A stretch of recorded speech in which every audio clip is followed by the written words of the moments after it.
Okay, let's take a look at enzyme kinetics. So this is a picture we looked at before. We said that these graphs, notice what we've got. Orient yourself here. We've got substrate concentration x-axis, initial reaction velocity, which remember, velocity, we're talking about reaction rate. When we look at this graph in this low substrate concentration area, it appears to be first order. But up here, it levels off. Substrate concentration quits making a difference in that rate. And so then the question became why? And biochemists had been trying to figure this out. They knew essentially that there was something inside cells that was helping reactions react and proceed much, much faster inside a living cell than the same reaction would proceed outside of that living cell. And they were trying to figure it out. So in 1913, we have Michaelis and Menten. They isolate some substance inside cells. They don't know what it is exactly, but they kept the concentration constant while they changed the substrate concentration.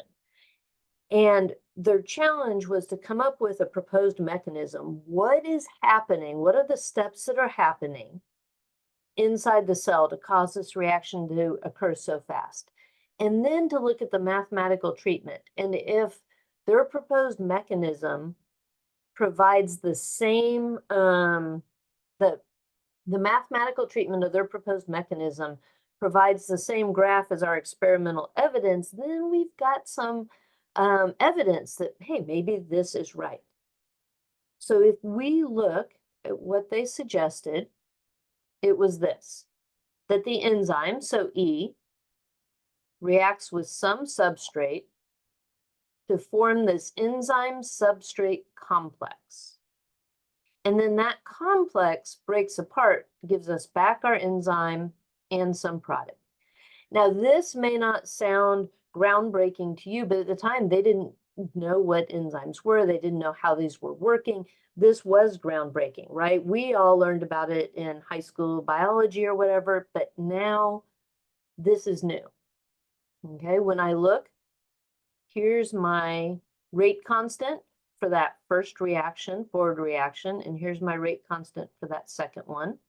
And then in equilibrium, we would also have a reverse reaction occurring, so we have the reverse rate constant.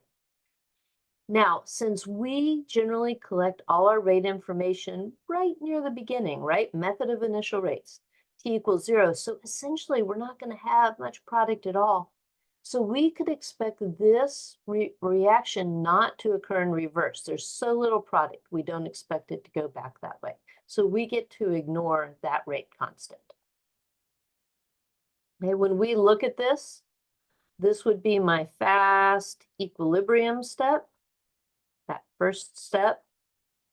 Okay, and this was what was proposed as the slow step, that step going to the products. Okay, so to check for that proposed mechanism, we have to determine the rate law based on the mechanism and compare it to the experimental data. So the rate law is always based on the slow step, which we said was the second step. So the rate would be K2 times the reactants in that second step, which is this, which is great, except we do not want our rate law based on an intermediate. We want our rate law on something that we can control the concentration of, that we can measure easily, and that is not the intermediate. So we're going to have to figure something out. That's where we come to this steady state assumption. We are going to make the assumption that the concentration of that enzyme substrate complex is constant. This makes sense if you think about it. We have plenty of substrate. In any of these reactions, we're always going to have a whole lot of substrate and not nearly as much of the enzyme. Now, if that's the case, every time one of these complexes breaks apart, we've got our free enzyme back, there's another substrate right there to attach to it. Okay, so we don't expect to see a big change in the concentration of that. One will break apart, but a new one will form. So if that is constant, we can use that fact to substitute in for the rate law. So let's think about what that means. If that is constant, we have to look at the rate we're forming it. That would be this reaction right here. So that rate law would be K1 times the reactants in that reaction. Okay. So we're forming the substrate enzyme complex. And then that has to equal the rate that it's disappearing. So it disappears by the reverse reaction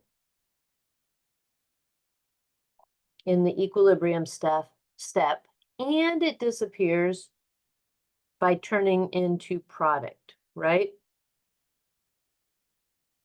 And that's forward, so the reactant is again that ES.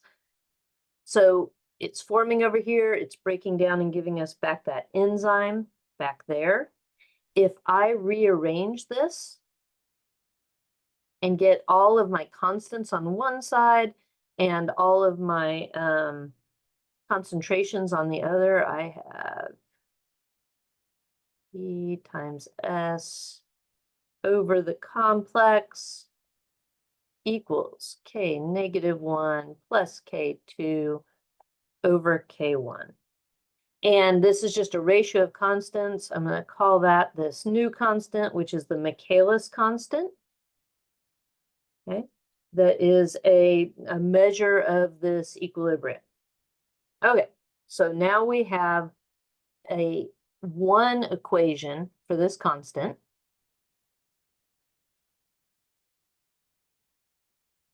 But we also have a challenge because we can't plug in values because we can't easily measure all the quantities. So let's pull that down here.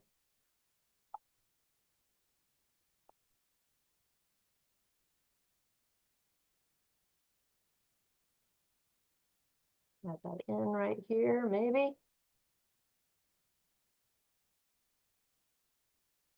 All right, if I look at this, well, that looks weird, but you get the idea. When I look at this, I can't easily figure out how much, oh, it really doesn't like me today.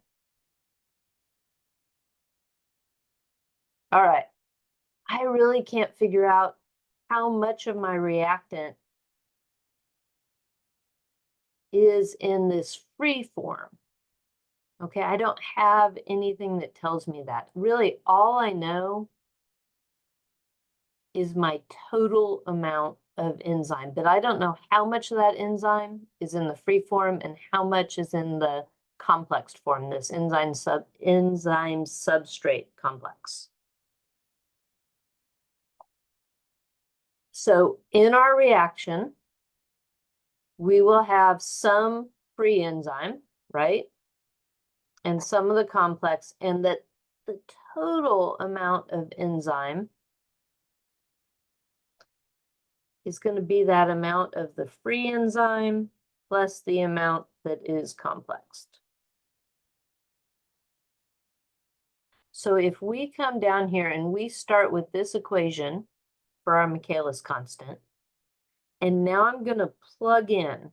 So instead of E, I've solved that equation up there for E, and I'm going to plug in. So I've got my Michaelis constant, but now right here, this is E total minus the amount that's bound. That gives me the amount of free enzyme. And then this is over this. And doing some algebra, you can solve this for the amount of the bound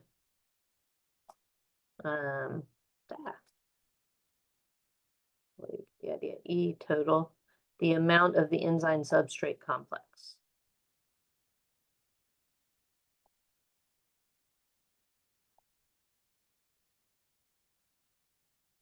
So now I have this equation.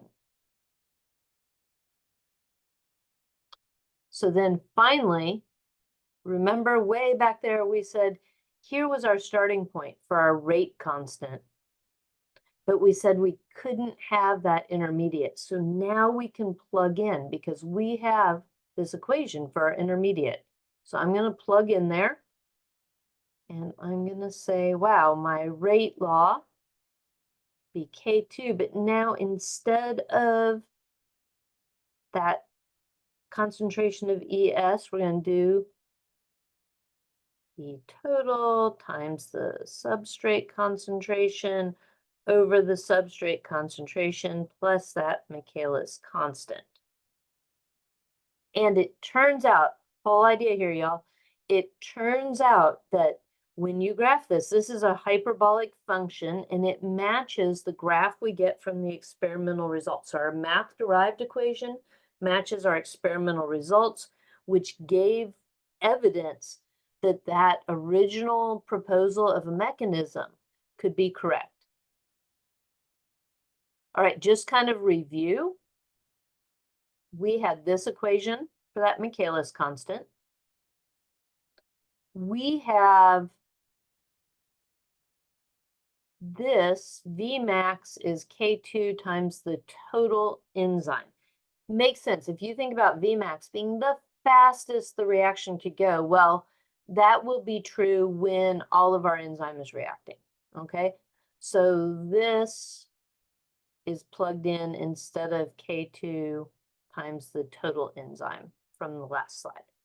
All right, that's it. In the next one, we are going to talk about what each of those things means now that we've derived the formulas.